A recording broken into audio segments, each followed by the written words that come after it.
when Obote collapsed on 27th of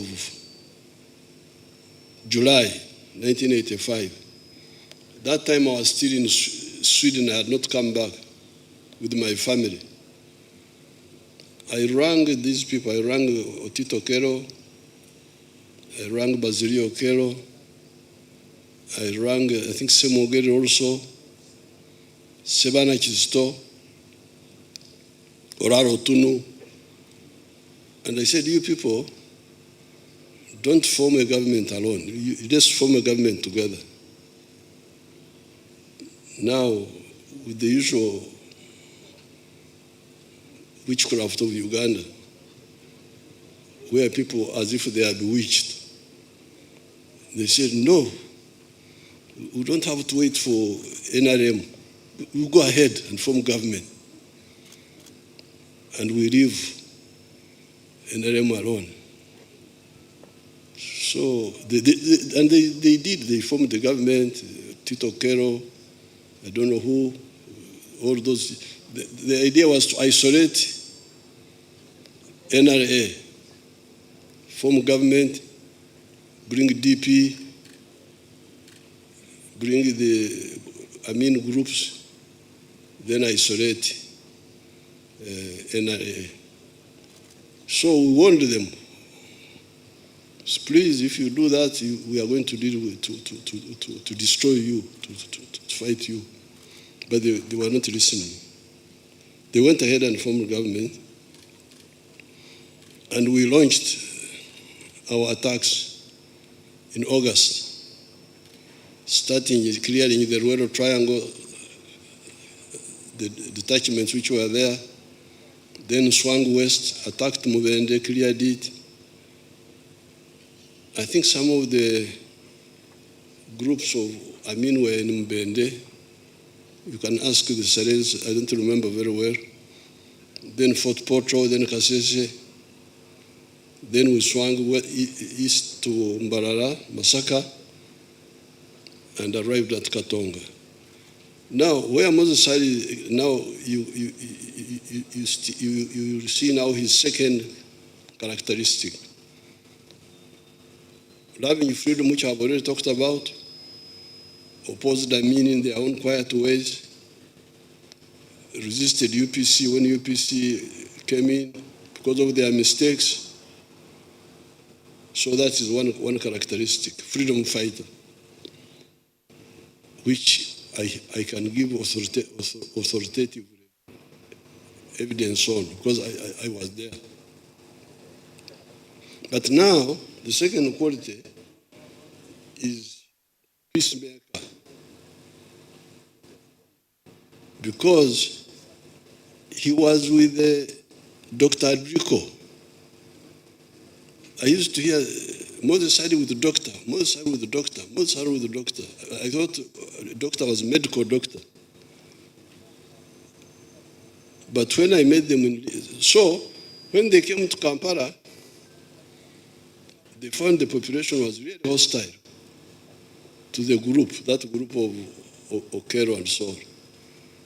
So they went back to Libya and contacted the Libyans. Me, I had already finished with Libya. I was coming back to finish the whole job here.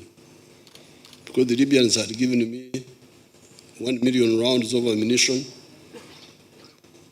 800 rifles, but Marima had given me more rifles, 1 million rounds and 5,000 rifles, so we were in a very powerful position.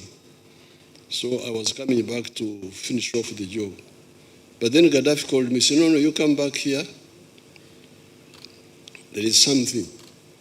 So I left Nairobi, went back to Libya. Then I found Moses Sada there, and Dr. Adrico, this is the doctor they were talking about. He was a doctor of something else, not medicine.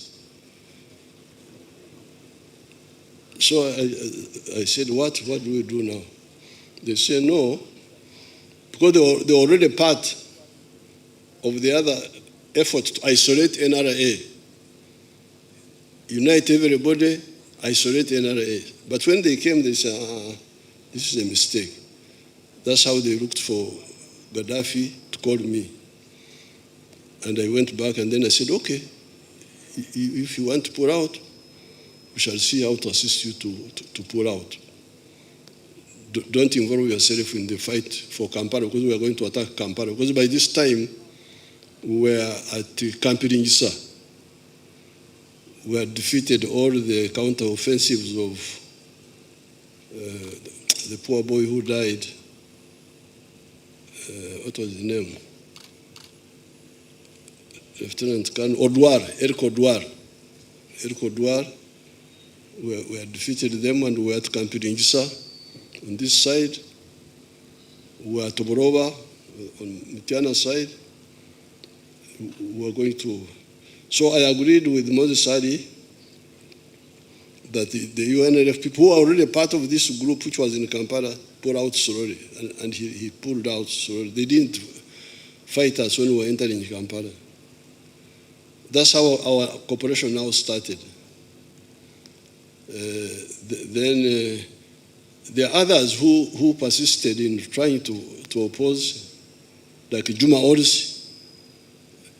Eventually he died in the. So that is the second characteristic of Moses. Dialogue rather than confrontation where possible.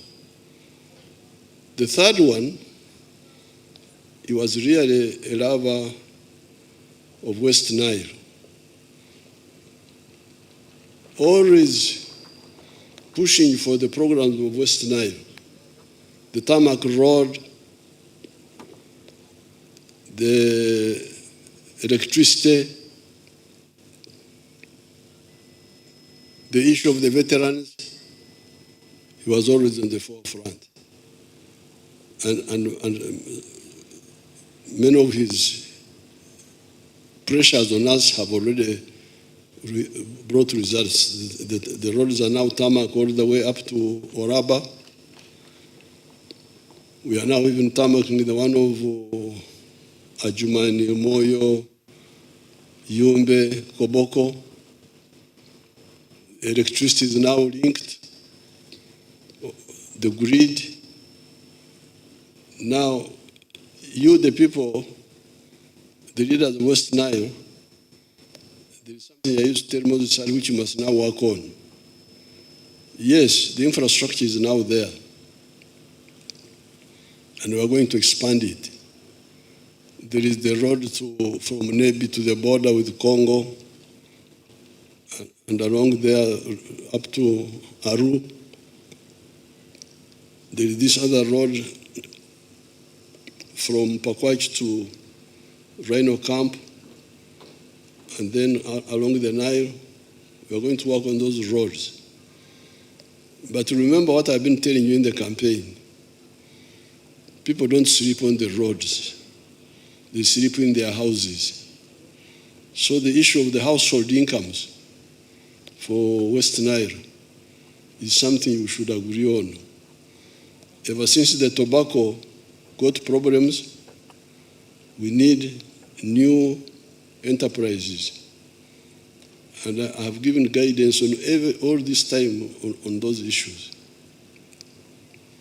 So therefore, I came here to tell you what I saw with General Moses Ali. Number one, freedom fighter. Number two, peacemaker. Number three, development person. That's what I saw. I hear that even in the Muslim group, that's why his body had to be taken to Old Kampala, Chiwuri, and Naguru. That's what, I didn't know which faction he belonged to among the Muslims. But apparently he belonged to no faction. He was neutral. So this is the Moses Ali I saw. May his soul rest in eternal peace. Thank you so much.